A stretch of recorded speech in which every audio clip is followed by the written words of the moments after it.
안녕하세요. 웰다잉 인터뷰 원혜영입니다. 웰다잉에 관련된 궁금한 사항들을 이모저모 알아보는 시간. 오늘은 홍정석 치매안심센터 사회복지사를 모셔서 치매 현황과 치매에 걸린 분들을 돌보기 위한 제도로서 공공후견제도가 또 후견사업이 무엇인지 알아보도록 하겠습니다. 어서 오세요. 네, 반갑습니다. 반갑습니다. 우리 홍정석 사회복지사님은 한국후견사회복지사회 이사로도 일하고 계신데 복지사로서 활동하신 지는 얼마나 되십니까? 네, 저는 2009년부터 지금 현재까지 치매안심센터라는 곳에서 활동을 하고 있고, 이전에는 노인복지관에서 잠시 근무를 하다가 현재는 치매안심센터에서 계속 근무를 하고 있습니다. 그 중에서도 이제 한국후견사회복지사회라는 곳에서도 이제 후견 제도를 위해서 또 같이 활동을 하고 있습니다. 우선 치매가 우리 사회에서 얼마나 지금 일반적으로 많이 퍼져 있고 또 확산되고 있는지 그 현황을 좀 얘기를 듣고 싶습니다. 현재 치매 걸린 분들이 비율이나 숫자가 얼마나 되나요? 네, 현재 65세 이상 10명 중에 1명 정도가 치매 환자로 추정을 하고 있고, 사실 이거는 이제 수치적인 면도 그렇지만 제가 2010년부터 치매 안심센터에서 근무를 해오면서 느꼈는데, 그전에는 치매에 대한 관심이 그렇게 높지 않아서 저희가 치매 검사를 받아보라고 하거나 치매에 대한 여러 가지 서비스를 안내를 했다면은, 최근에는 치매에 대해서 굳이 말씀을 드리지 않아도 굉장히 문의 전화도 엄청 많이 오고, 예전에 비해서 방문이나 이런 상담 사례가 굉장히 증가하고 있습니다. 내년에 우리가 초고령 사회로 진입하게 된다는 보도를 며칠 전에 봤어요.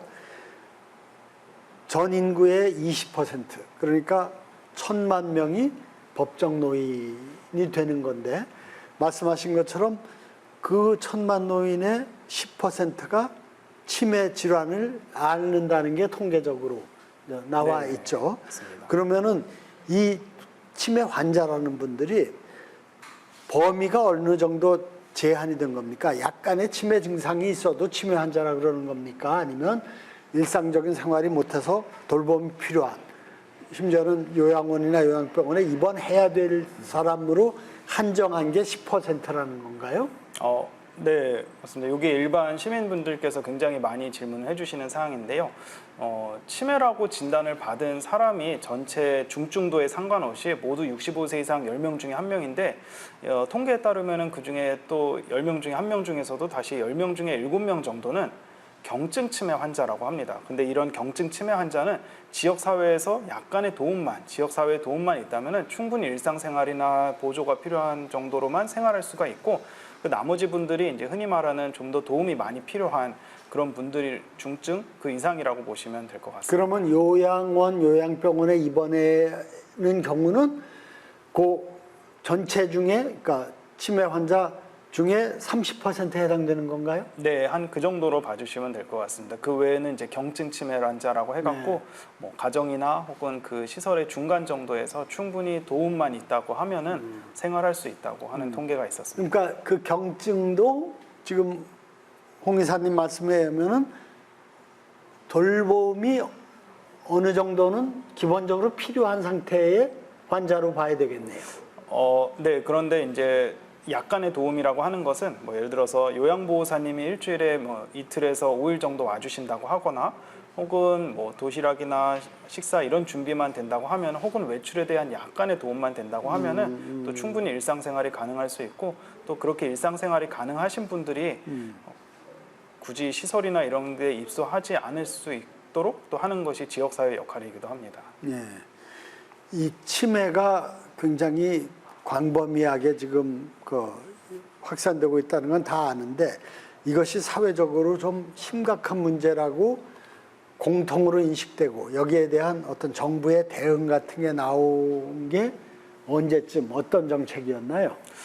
네, 일단은 치매 안심센터라는 곳이 처음에 치매 지원센터라는 곳으로 만들어진 거는 2007년이고, 그전에는 이제 서울시를 비롯해서 전국에 한 50곳 정도만 있던 이런 치매 여러 가지 사업들이 2018년 치매 국가 책임제를 통해서 전국 256곳의 치매 안심센터가 만들어졌고 치매 국가 책임제 등을 통해 가지고 치매와 관련된 여러 가지 지원책이 많이 확대되고 현재도 얼마 전에 제3차 장기요양 기본계획이라는 것이 발표가 됐는데 그런 돌봄 계획들이 계속 발표가 되고 있기 때문에 제 생각으로는 2018년 그 시점이 굉장히 좀 많은 변화가 있었고 그 전후에도 계속 있지 않았나 생각하고 있습니다. 치매 국가 책임자라는 게 어떤 의미를 얘기하는 건가요? 네, 당시 이제 발표됐을 때는 치매는 국가가 책임진다. 그래서 질병명으로는 법이 딱 2개가 있다고 홍보가 되곤 하는데 암관리법, 치매관리법 이렇게 2가지만 이제 질병 이름으로는 특정 질병에 대해서 법이 만들어진 게 네. 암하고 치매. 네, 맞습니다.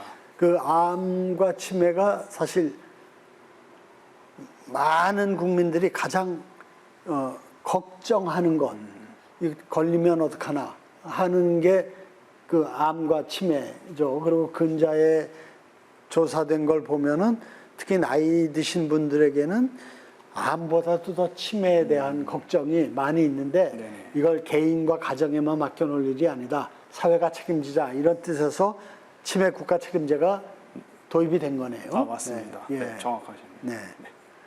그리고 이 책임제가 도입되면서 구체적으로 추진된 사업이 일부 지역에만 있던 그 치매 안심센터를 모든 보건소에 설치하도록. 그러니까 맞습니다.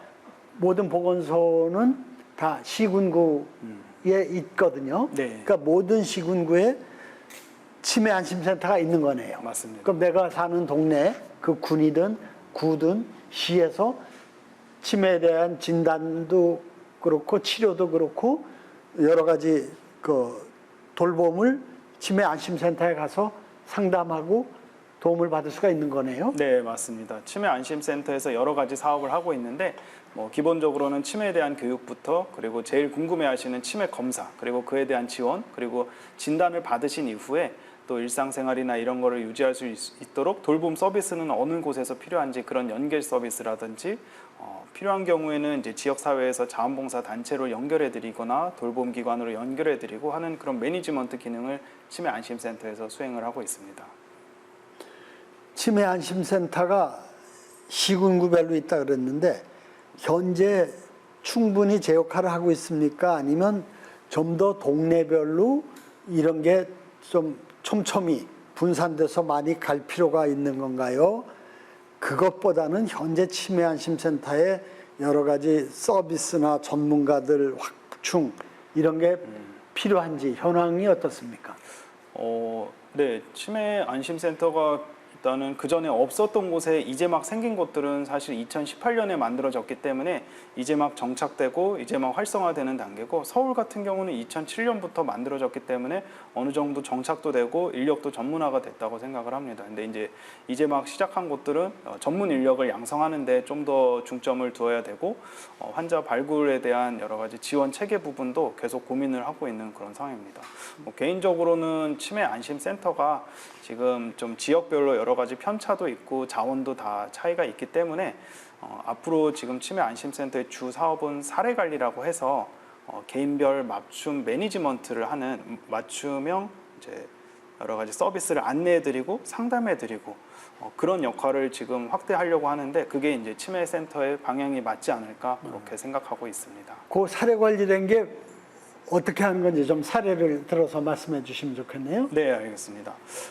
지금 현재 치매 안심센터에서 하고 있는 사례 관리라고 하는 사업은 일단 사례 관리 전문 인력이 상담이 필요하시거나 이런 분들에 의해서 기본적으로는 치매라는 질병이 단순히 치매 약을 처방한다 그래서 혹은 돌봄 서비스를 파견한다 그래서 해결되지 않기 때문에 그런 복합적인 상담부터 그리고 가정에서 생활하기 위해서는 어떻게 해야 되는지 혹은 가족들은 어떤 도움을 줘야 되고 가족들이 또 제일 힘들어하는 행동심리 증상이라 그래서 예전에 문제 행동이라고 하는 증상이 있었는데 그거에 대한 맞춤형 대처 교육 이런 것들을 같이 하고 있습니다. 특히 이제 이 문제 행동이라고 하는 거는 지금은 이제 행동 심리 증상이라고 표현을 하는데 실제 치매 도서 중에 36시간이라는 책이 있습니다. 그거는 치매 가족의 시간이 24시간이 아니라 36시간이라고 느껴질 만큼 돌봄에 대한 어려움을 표현한 책이라고도 할 수 있는데요.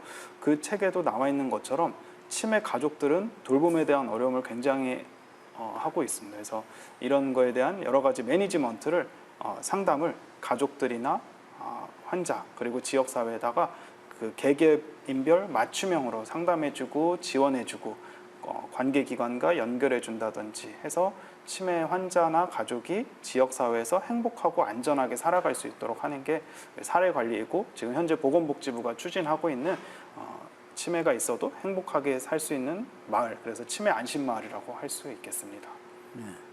그러면 현재 치매에 대한 대책은 약을 처방하는 것과 가족들 내지는 가족이 아닌 돌봐주는 분들이 환자를 어떻게 잘 돌보는가에 대한 어떤 그 기준이나 방식을 좀 잘 보급하는 거 두 가지인데 어느 게 더 비중이 큽니까?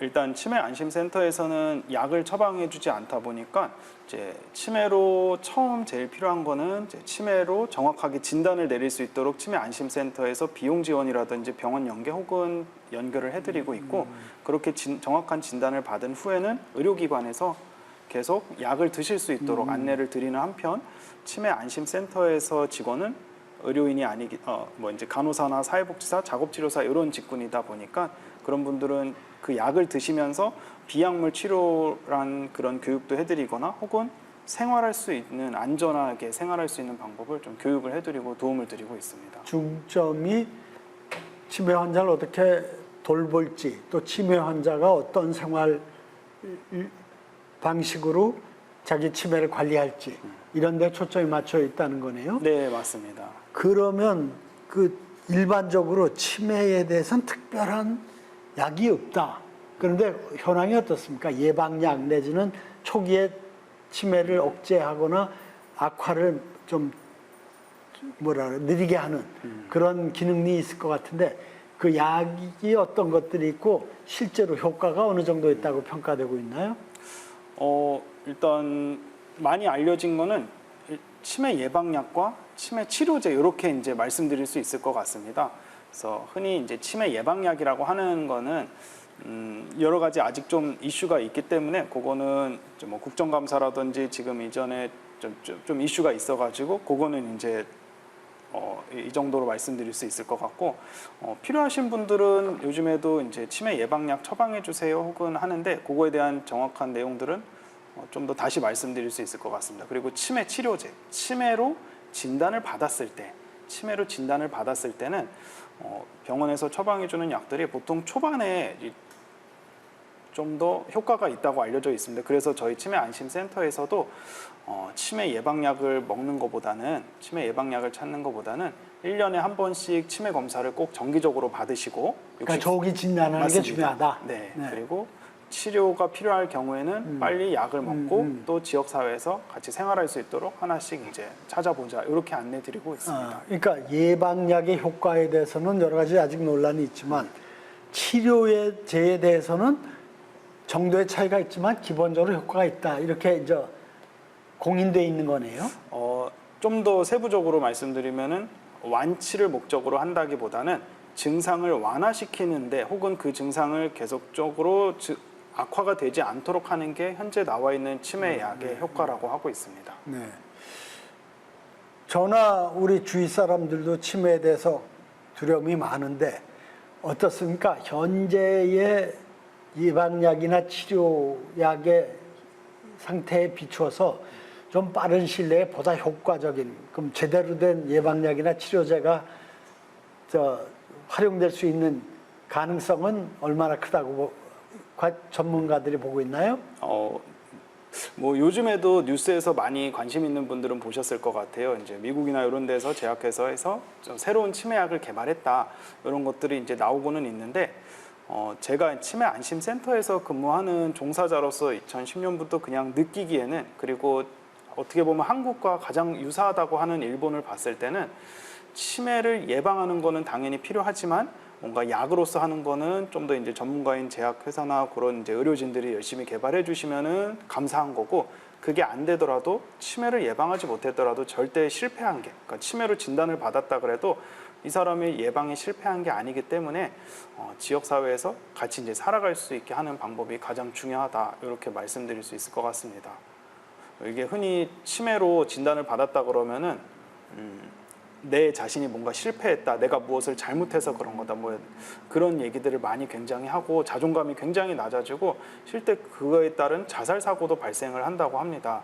그래서 치매를 진단 받았다는 거는 절대 잘못된 게 아니고 아직 현재 완치제가 없고 누구나 다 걸릴 수 있는 병의 일부로서 그냥 암 걸리듯이 걸린 거기 때문에 함께 도움을 주고 그 환자도 같이 살 수 있도록 하는 게 맞다, 이렇게 좀 더 표현할 수 있을 것 같습니다. 그러면 많은 분들이 상담하러 올 텐데 그런 분들에게 치매 예방에는 뭐 일테면 이런 식품이나 음식을 먹는 게 좋습니다, 내지는 생활 습관을 이렇게 하는 거 좋습니다 하게, 그렇게 제일 대표적으로 좀 권하는 게 어떤 게 있나요? 제가 아무래도 사회복지사다 보니까는 대표적으로 제일 권하는 거는 사회적 고립감을 방지하라는 거를 제일 먼저 말씀드릴 수 있겠습니다. 사실 이제 뭐 의료인 분들께서는 운동이라든지 식습관 이런 부분도 많이 말씀을 드리는데, 그런 거는 충분히 이제 할 수 있다고 하면은 사회적 고립감 같은 경우는 스스로 극복하기가 어려운 경우가 굉장히 많은데, 이 사회적 고립감을 방지할 수 있도록 스스로나 혹은 주변에서 도와주는 게 치매 예방의 제일 우선순위고, 그리고 한국 같은 경우는 치매 안심센터라는 곳이 이렇게 만들어져 있다 보니 1년에 한 번씩 예방 차원에서 치매 검사를 1년에 한 번씩 받되 나머지 364일은 사회적 고립감을 방지하면서 운동도 하고 골고루 식사하시면서 건강하게 생활할 수 있도록 하는 게 치매 예방에 제일 좋습니다, 이렇게 말씀드리겠습니다. 그 사회적 고립감을 줄여주는 것, 방지하는 것이 구체적으로 뭘까요? 경로당 가는 걸까요? 또 일반적으로 프로그램도 있고 다양한 공부와 체험 활동을 할 수 있는 게 노인복지관 이런 건데 네, 그런 데 가는 게 중요한 그 현실적인 해법이 될까요? 다 대표님 말씀하신 게 다 맞을 것 같습니다. 뭐 복지관이 좀 더 맞으면 복지관을 갈 수도 있고, 문화센터를 가는 게 맞으면 문화센터를 가실 수도 있고, 혹은 이제 지역에 말씀 주신 이제 경로당도 굉장히 많기 때문에 또 이제 경로당을 가시는 분도 있고, 혹은 나는 그런 데 가는 것보다는 가족, 친척, 친구 뭐 이런 사람들하고 그냥 놀러 가거나 이런 게 훨씬 더 좋아, 그럼 또 그런 게 맞을 수도 있고, 그래서 어떤 것이 되든지 뭔가 지역 사회에서 같이 함께 어울릴 수 있는 활동들을 계속 할 수 있도록 말씀을 드리고, 사실 이런 게 어려우신 분들은 분명히 있습니다. 그렇게 하고 싶지만 어려운 분들, 혼자 사시고 지역 사회에서 특별히 교류도 없고 그냥 혼자 열심히 사셨던 거죠. 그리고 자녀분들도 뭐 다른 곳에 다 계시거나 하는 분들은 최대한 밖으로 나올 수 있도록 말씀을 드리고 있습니다. 그 중에 여러 가지 방법이 방금 말씀 주셨던 복지기관을 방문해서 하나의 프로그램을 등록을 한다거나, 혹은 그런 것이 어렵다면 차라리 지자체에서 찾아올 수 있도록 그렇게 안내도 드리고 있습니다. 그거는 이제 그분한테 말씀드리는 게 아니라 관계기관에다 요청을 드리고 있습니다.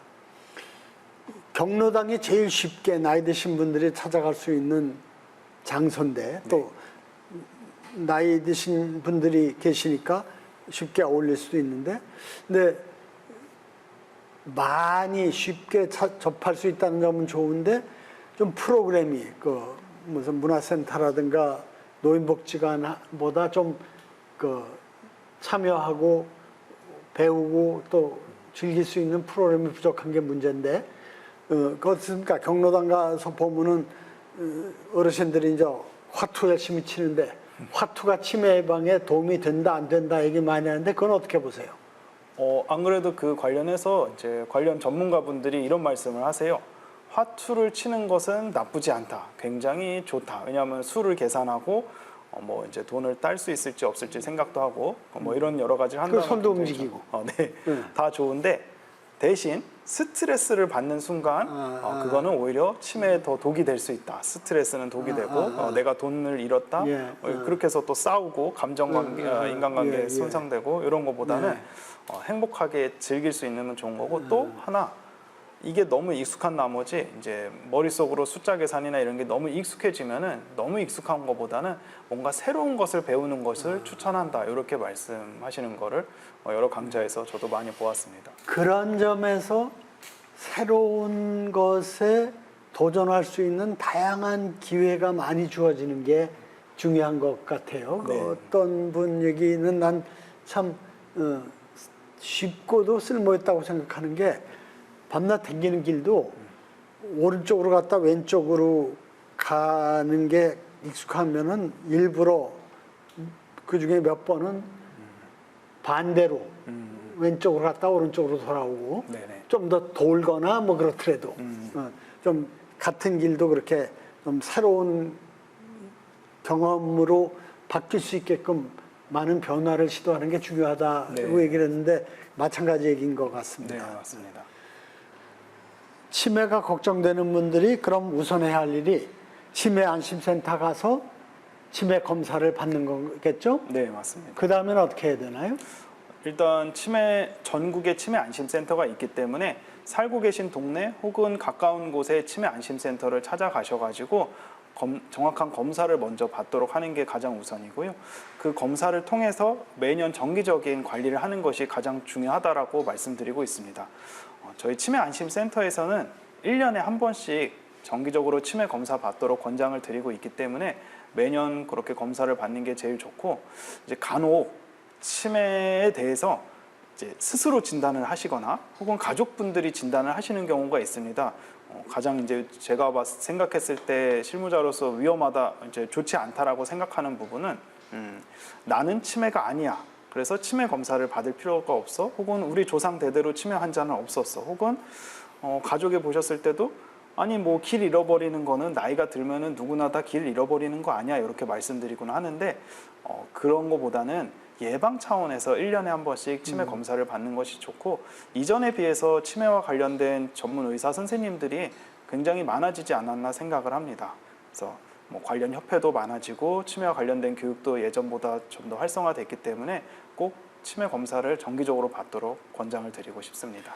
치매 검사를 기피하는 이유가 누구나 내가 치매에 걸렸다, 치매 환자다, 그걸 그렇게 될 가능성이 있는 기회를 회피하려고 하는 건 이해는 가는데, 맞습니다. 거기에 더 나가서 치매 걸렸다고 하면은 뭔가 좀 사회적으로 낙인 찍히는 맞습니다. 그런 걸로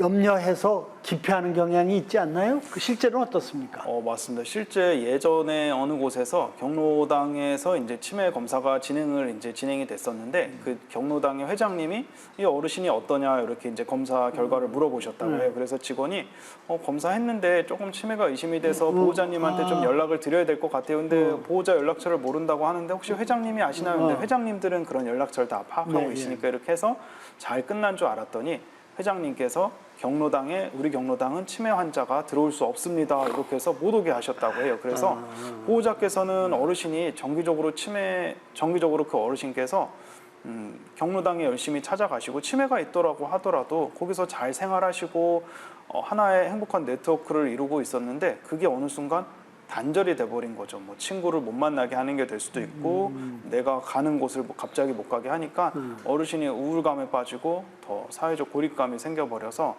좀 그런 어려운 경우가 있었습니다. 이런 인식들이 사실 변화가 돼야 되는데 그런 인식에 대한 변화도 아직은 많이 필요할 것 같습니다. 그러니까 아까 그 경로당 회장님처럼 아주 잘못된 게 대응하는 경우를 제외하고는 내가 치매 진단을 받았다 그래서 사회적으로 뭐 받을 불이익이라든가 제약 이런 게는 없는 거죠? 아직까지 그런 거 걱정해서 네, 치매 맞습니다. 검사 받는 걸 기피하거나 이럴 일이 아닌 거죠? 아직 의학적 진단상에서는 그런데 이제 뭐 딱 하나 75세 이상 고령자 운전면허 갱신상에서는 뭐 치매라는 질환 단 하나만으로는 아니고 이제 법상 개정이 돼갖고 작년부터인가 치매 검사를 무조건 75세 이상부터는 운전자 고령자 면허 갱신을 할 때 치매 검사를 받는 조항이 생겼습니다. 그래서 3년에 한 번씩 운전자 면허 갱신을 할 때 예전에는 신체 검사만 했다고 하면은 치매 검사도 같이 받게 하는데 그때 이제 좀 그런 여러 가지 부분에 있어서 뭐 혹시라도 치매가 있다고 하면은 이제 그 판단하는 곳에서 같이 판단하는 과정 중에 하나로 들어갈 수는 있을 것 같습니다. 아, 그럼 나도 내후년에 운전면허 갱신을 해야 되는데 치매 검사를 아마 받으라고 할 가능성이 크겠네요. 75세 이상은 의무입니다. 네. 네. 예. 그러면 그 치매 진단을 안심센터 가서 받는데 여긴 그래도 전문 의료기관이 아니지 않냐? 치매 전문 뭐서 의사한테 가서 난 받고 싶다 이런 생각을 하는 사람들도 있을 것 같은데 그런 맞습니다. 경우는 어떻게 권합니까?